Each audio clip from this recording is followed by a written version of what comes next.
हाँ जी बच्चों, आज हमारा वर्क पावर एनर्जी का लेक्चर है सेकेंड। फर्स्ट लेक्चर में हमने वर्क के साथ डील किया था बच्चों, और हमने कहा था कि work is basically dot product of force and displacement. हमने कहा था कि वर्क डन जो होगा वो आपके पास होगा dot product of force and displacement. That's why हमने वर्क को एक स्केलर क्वांटिटी की तरह ट्रीट किया बच्चों। हमने वर्क को एक स्केलर क्वांटिटी की तरह ट्रीट किया। क्यों? क्योंकि हमने इनिशियली वर्क की जो डेफिनेशन लिखी वो डेफिनेशन हमारे पास रही कि work done W is equal to dot product of force vector and displacement. आज हम इसी बात को अपना बेस बना के क्वेश्चंस करने वाले हैं बच्चों। देखिए स्टूडेंट्स, हमारे पास फर्स्ट क्वेश्चन क्या है, बोला कि uniform chain of length 2 metre and mass 4 kg is kept on a table. मान लीजिए मेरे पास इस तरह का एक सीन क्रिएट किया गया है। ये मेरे पास एक टेबल है, यहाँ एक चेन रखी है बच्चों। ये मेरे पास एक चेन है। इस चेन की जो टोटल लेंथ है वो 2 मीटर है, और इसका कुछ पार्ट जो है वो सस्पेंडेड है बेटा। मतलब यहाँ से वर्टिकली सस्पेंड किया गया है इसे, वर्टिकली। ये देखिए इतना पार्ट जो है वो सस्पेंडेड है बच्चों। बोला गया क्वेश्चन में, कहते हैं कि 60 centimetre of its length is vertical downward. मतलब 60 सेंटीमीटर का क्या मतलब है बेटा? 0.6 मीटर। 60 सेंटीमीटर का मतलब तो यही है ना कि 0.6 मीटर। ठीक है बच्चा? इसका मास कितना दिया बेटा मेरे को? इसका मास दिया है 2 kg दिया है बेटा। और इसकी टोटल लेंथ कितनी दी है? सॉरी, लेंथ है हमारे पास 2 मीटर, मास है 4 kg। इसकी लेंथ कितनी है बेटा? बोलो। 2 metre. A uniform chain of length 2 metre and mass 4 kg, ये आपको गिवन है। तो ऐसे क्वेश्चन जब भी आपके सामने आए, सबसे पहले आप मास पर यूनिट लेंथ बनाओ बेटा। सबसे पहला स्टेप कि मास पर यूनिट लेंथ कितना होगा। मतलब एक यूनिट लेंथ में मास कितना होगा? 4 डिवाइड बाई 2, यानी कि दिस इज 2 किलोग्राम पर मीटर। सही है? तो यानी 1 मीटर के लिए मास कितना काम करेगा? Of course 2 kg। मेरे पास लेंथ कितना है बेटा? मेरे पास लेंथ है 0.6 मीटर। 0.6 मीटर के लिए कितना होगा? 0.6 इंटू 2, यानी कि दिस इज 1.2 किलोग्राम। तो यानी कि मास कितना काम कर रहा है इस पूरे के लिए? बोलो बेटा। 1.2 kg। अब देखो बेटा, जहां मासेस का यूनिफॉर्म डिस्ट्रीब्यूशन होता है ना, वहां एक सेंटर ऑफ मास एग्जिस्ट करता है, राइट? यानी कि इसका जो सेंटर ऑफ मास होगा वो लेंथ के हाफ पोर्शन पे, यहां इसका पूरा मास कंसंट्रेट होगा। मतलब मेरे को जो वर्क करना पड़ेगा वो इस मास के लिए करना पड़ेगा जो यहाँ कंसंट्रेट है। यहाँ कंसंट्रेट है तो इसका वेट कहाँ करता है? Weight always it's vertically downward. और वेट चीज क्या होती है? m इंटू जी। m कितना है मेरा? 1.2। g कितना है? 10 ले रहा हूँ, तो मेरे पास 12 न्यूटन का क्या आ गया? डाउनवर्ड फोर्स आ गया। सही है? अब अगर मुझे इसे अपलिफ्ट करना है तो कितना वर्क डन होगा? वर्क डन किसके बराबर रहेगा बच्चों? Work done is force into displacement. Force आपको कितने लगाने पड़ेंगे? कम से कम 12 न्यूटन। डिस्प्लेसमेंट आप बताइए, डिस्प्लेसमेंट कितना होगा बच्चों मेरा? 1.2 न्यूटन फोर्स लगा के डिस्प्लेसमेंट में कितना ट्रैवल करूंगा बच्चों? 0.6 मीटर। ऑफ कोर्स डिस्प्लेसमेंट तो इतना ही होगा, 0.6। तो ये आ गया आपके पास 7.2 जूल के बराबर। 7.2 जूल के बराबर, यानी यहाँ पे जो वर्क रहेगा वो आपके पास रहेगा 7.2 जूल के बराबर। अच्छा, दूसरी बात देखिए कि अगर मैं प्रैक्टिकली बात करूं तो मेरी जो हाइट है, जिस हाइट के लिए मुझे काम करना पड़ेगा, क्योंकि मेरी फोर्स तो यहाँ लगी ना हाफ हाइट पे, तो अगर मैं एक्चुअल में हाइट की बात करूं तो मेरे पास बनेगा 0.3 मीटर। अगर 0.3 मीटर के लिए मेरे को काम करना पड़े, वर्क डन मेरे को निकालना पड़े, क्योंकि फोर्स मेरी बच्चों इतने के लिए नहीं लगी बेटा। मेरी फोर्स कितने के लिए लगी? 0.3 मीटर के लिए लगी, हाफ पे लगी, तो वर्क भी इतना ही होगा ना, एनर्जी भी इतनी ही रिक्वायर्ड होगी। तो यहाँ ये हमारा जो आंसर है, ये आंसर क्या हो जाता है बच्चों? गलत हो जाता है। क्यों? क्योंकि आपकी फोर्स एक्टिव कितने के लिए? 0.3 के लिए। तो आपको जो वर्क डन करना पड़ेगा वो कितने मीटर के लिए करना पड़ेगा? 0.3 मीटर के लिए करना पड़ेगा। तो आपके पास वर्क डन mg 12 इंटू 0.3, ये आ गया बेटा 3.6 क्या बच्चों? जूल। यानी कि आपका वर्क डन 7.2 जूल ना होके आपके पास वर्क डन आएगा बच्चों 3.6 जूल का। यहाँ यही बात सोचने वाली है बच्चों, जहां जहां कॉन्सेप्ट आपका सेंटर ऑफ मास में आए वहां आप देख लीजिए कि कितनी लेंथ के लिए वो फोर्स एप्लीकेबल है, कितने लेंथ के लिए वो फोर्स एप्लीकेबल है, आप उसी के अकॉर्डिंग फिर फोर्स अप्लाई करें। आप मेरी बात समझ रहे हैं? यानी कि सेंटर ऑफ मास का कॉन्सेप्ट जहां जहां लगता हो आप सेंटर ऑफ मास का कॉन्सेप्ट लगाइए और वहां देख लीजिए कि फोर्स कितने डिस्टेंस के लिए लगी है। फोर्स इनटू डिस्प्लेसमेंट भी आपको वर्क की वैल्यू प्रोवाइड करेगा। राइट और रॉन्ग? ठीक है, अब बढ़ते हैं बेटा नेक्स्ट क्वेश्चन। कहता है कि cluster of clouds at a height of 1000 metre above earth burst, मतलब बादल फट गए बच्चों, है ना, and enough rain fall to cover earth surface. उसका एरिया में गिवन है बच्चा, एरिया है 10 की power 6 metre square with a depth of 2 centimetre बच्चा। How much work is required to raise same water to the clouds. अब देखो बेटा, ये ऐसे ऐसे रेन फॉल करी बेटा, देखो बच्चों ये ऐसे ऐसे रेन फॉल करी ना बेटा, और उस रेन ने क्या किया, कुछ एरिया कवर किया।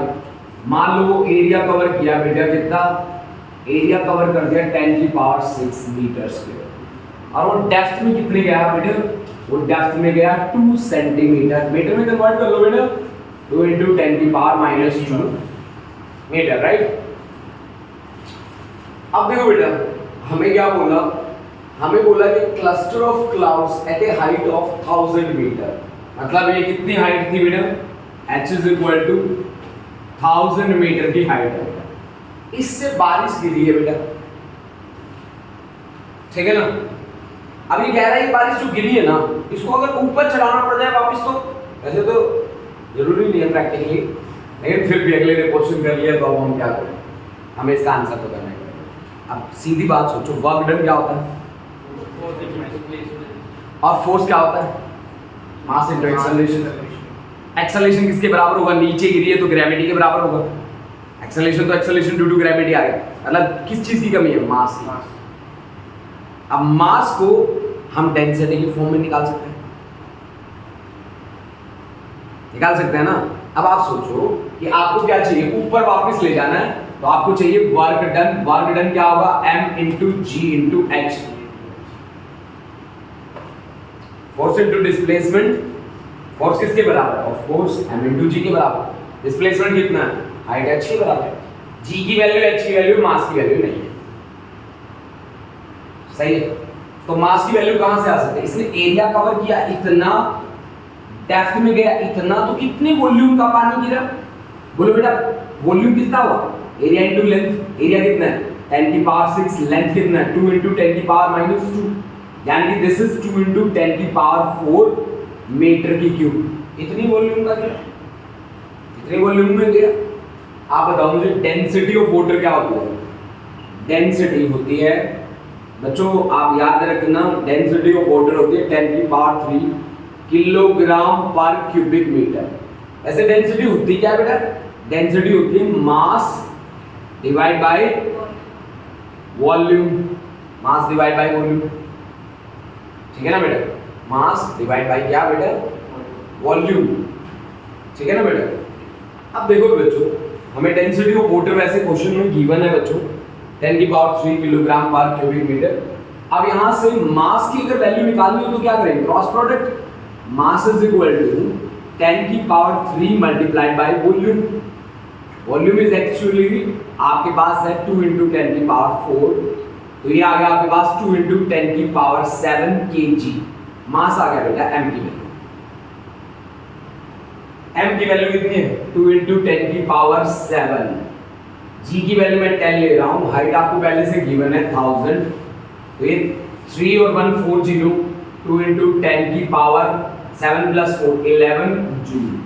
इतना वर्क आपको करना पड़ेगा, 2 इंटू 10 टू पावर 11 जूल का वर्क यहाँ होगा बच्चा, ठीक है ना बेटा। 2 × 10⁻11 जूल का बल यहाँ पर, ठीक है। देखो बेटा हमारे पास नेक्स्ट जो क्वेश्चंस हैं दोनों सेम कैसे हैं, ये डिफरेंट है दोनों क्वेश्चन, आपको सेम कैसे लग रहे हैं, क्या सिमिलरिटी आपको नजर आ रही है इन क्वेश्चंस में। ये दोनों व्हाइट बोर्ड पे लिखे गए, दोनों ब्लैक मार्कर से लिखे गए, क्या सिमिलरिटीज है दोनों क्वेश्चंस में? कोई सिमिलरिटी नहीं है यार, यहाँ पे वेरिएबल फोर्स दे रखी है, यहाँ पे आपको ग्राफिकल मेथड दे रखा है। तो चलो, a particle of mass m move under the influence of a force, that force is 5x² - 3x + 6 Newton from x = 0 to x = 5 metre. Calculate करो। देखो बेटा सबसे पहले है कि आपको वर्क का क्या याद होना चाहिए, फॉर्मूला। और वर्क का फॉर्मूला क्या कहता है कि work done W is equal to force into displacement, मान लो dx, मान लो x वेरिएबल लिया है यहाँ पे, वर्क डन इसको लिख दिया मैंने dw, that is equal to force into displacement। Small displacement के लिए स्मॉल वर्क होगा। अब देखो बच्चों कि हमें चाहिए वर्क डन, तो इंटीग्रेशन कर दीजिए, that is equal to dw which is equal to integration f dx। मैंने बोला ना कि डी और इंटीग्रेशन क्या होता है, ये तो देवरानी जेठानी वाला कॉन्सेप्ट है, जैसे इकट्ठे होंगे एक दूसरे को मार ही देंगे। अब पास वर्क डन वाला कॉन्सेप्ट क्या बना, एफ डी एक्स, एफ की वैल्यू हमने यहाँ दिया आपको 5x का पावर 2 - 3x + 6 और बाहर है जी dx, मतलब d इसके आगे x के आगे, तो वेरिएबल कौन है, x है। या x की वैल्यू कितनी दी है मेरे को, x = 0 से लेकर x = 5 मीटर। इनिशियल मेरा 0, फाइनल मेरा 5। आप इंटीग्रेशन को सॉल्व कर लो बच्चों। w = इंटीग्रेशन इसकी अलग करो, इसके अलग और इसके अलग, मतलब इंटीग्रेशन 5x का power 2 dx, x = 0 to 5 minus integration 3x dx 0 to 5 plus integration 6 और dx 0 to कितना 5। सही है ना। अब देखो बेटा 5 is a number is always constant and constant is always taken outside from integration as well as from differentiation, right? So I am taking it outside, then this 5 integration x का power 2 or into dx 0 to 5 minus 3 is taken outside, x into dx 0 to 5 plus 6 is taken outside and this is only dx 0 to 5।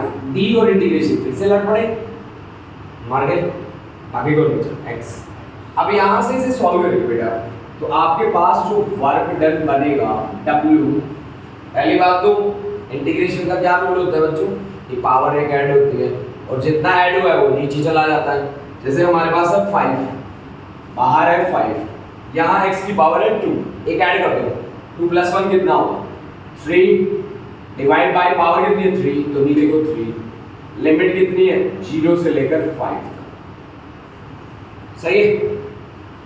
Limit lower limit नीचे, upper limit हो गया। उसके बाद देखोगे -3 यहाँ दिया है बेटा x dx, मतलब x की पावर कितनी है बाय डिफॉल्ट 1, पावर एक ऐड हो जाएगी बेटा, x की पावर 2 जितना ऐड हुआ है नीचे लिखो, लिमिट लिख दो, एक बॉक्स बनाओ 0 से लेकर 5 प्लस 6 d और इंटीग्रेशन में मार दिया एक दूसरे को, बचा कौन, केवल और केवल x, तो 6 x बाकी बचा बेटा 0 से लेकर 5। लिमिट पुट करने का तरीका क्या होता है बच्चों, upper limit minus lower limit. Work done is equal to 5/3, 3 बाहर निकाल लो, x की क्यूब मतलब 5 की पावर 3 माइनस x 0 की पावर 3 माइनस 3/2, 2 बाहर निकाल लियो, x की पावर 2 मतलब 5 की पावर 2 माइनस 0, अपर limit minus lower limit plus 6 x की जगह 5 माइनस लोअर लिमिट 0। सॉल्व कर लो जी इसको, 5/3, 5 5 25, 25 5 125 minus 3/2, 5 5 25 plus 6 5 30। तो ये आपके पास बना 125 5 बोलो बोलो बेटा 625 divided by 3 minus 25 3 75 divided by 2 plus कितना बेटा 30। एलसीएम खेल लो बेटा 3 2 6 3 2 6 तो ये आ गया 1250 माइनस 75 3 5225 प्लस 180। सॉल्व कर लो, यही है आपके पास इसके इक्वल वर्ग के इक्वल। ठीक है बच्चों, देखो अब हम नेक्स्ट क्वेश्चन लेते हैं बच्चों। नेक्स्ट क्वेश्चन जो है वो हमारे पास एक ग्राफिकल क्वेश्चन है, और क्वेश्चन है किस किसके बीच में, ग्राफ है आपके पास फोर्स और डिस्प्लेसमेंट के बीच। बच्चों जब भी आप ग्राफ सॉल्व करते हो तो आप एक काम जरूर करके देखो कि एक्स एक्सिस को वाई एक्सिस से मल्टीप्लाई और वाई एक्सिस को एक्स एक्सिस से डिवाइड कर दें।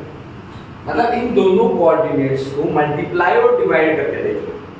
जैसे मैंने यहाँ वाई एक्सिस पे कौन है बच्चों, वाई एक्सिस को मल्टीप्लाई किया एक्स एक्सिस से।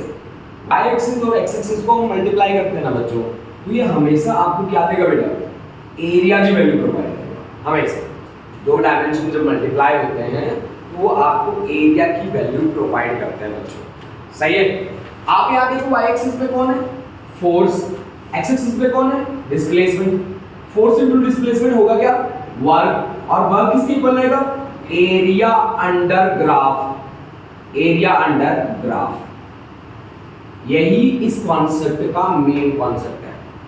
ग्राफ का जो मेन कॉन्सेप्ट है वो यही है कि area under the force displacement graph will be equal to work. यही बात आपने यहां समझनी है, ठीक है ना बेटा।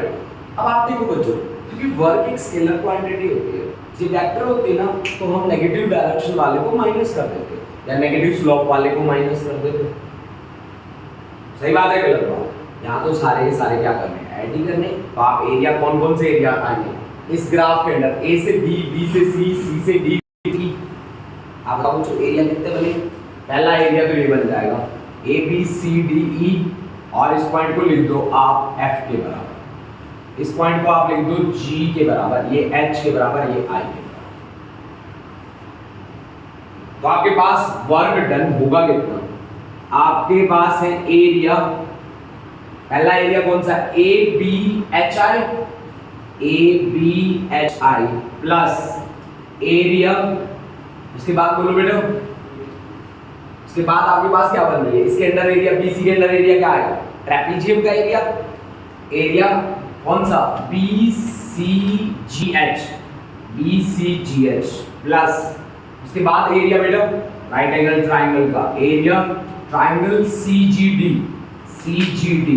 प्लस एरिया, नीचे वाली ट्राइंगल कौन सी है, F D E, triangle F D E. Simple steps है, 1 2 3 और 4 एरिया होगा। सबसे पहले देखो एरिया आपने निकाला ए बी एच आई। देखो बच्चों ए बी एच आई का एरिया कैसे होगा, रेक्टेंगल है, लेंथ इनटू ब्रेथ, इसकी लेंथ कितनी है 2 2 4 कितनी, 2, ब्रेथ कितनी है, यहां से लेकर यहां तक एक एक कॉरस्पॉन्डिंग हमने फोर्स मान लो आपको दे दी, यहां पे 4 न्यूटन की फोर्स दे दी, और इसके कॉरस्पॉन्डिंग मैंने फोर्स दे दी आपको 2 न्यूटन। तो इसकी लेंथ 2 2 4 2 और ब्रेथ 4, यानी कि ये आपके पास बन गया 2 × 4 plus area B C G H. आप देखो बच्चों सी के कॉरस्पॉन्डिंग मैंने फोर्स दे दी आपको, मान लीजिए 6 न्यूटन की फोर्स, 6 न्यूटन। हाँ जी, अब आप एक बात बताओ, ये एरिया जो है बी सी जी एच क्या है, ट्रेपीजियम। ट्रेपीजियम का एरिया क्या होता है, half of sum of two parallel sides, यानी कि half of sum of two parallel side. Parallel side कौन सी है, बी एच और सी जी। तो बी एच की वैल्यू कितनी है 4 प्लस सी जी की वैल्यू कितनी है 6 मल्टीप्लाई बाय हाइट, हाइट कौन सी बनेगी ये वाली एच जी, 4 to 6 कितनी हाइट 2 प्लस उसके बाद बनी आपके पास राइट एंगल ट्रायंगल।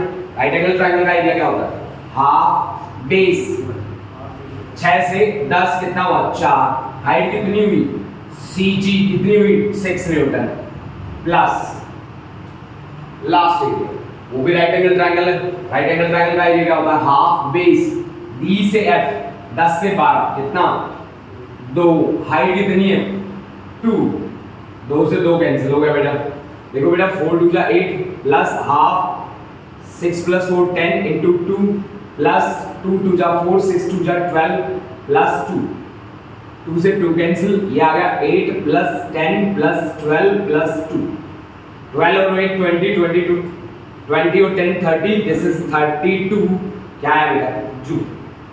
मतलब सिंपल स्टेप है कि आप फोर्स और डिस्प्लेसमेंट ग्राफ बेसिकली आपको क्या देखना होता है फोर्स डिस्प्लेसमेंट ग्राफ में, उस ग्राफ के अंडर एरिया कितना वर्क हुआ है वो एरिया आपको किसकी वैल्यू प्रोवाइड करेगा वर्क की वैल्यू प्रोवाइड करेगा।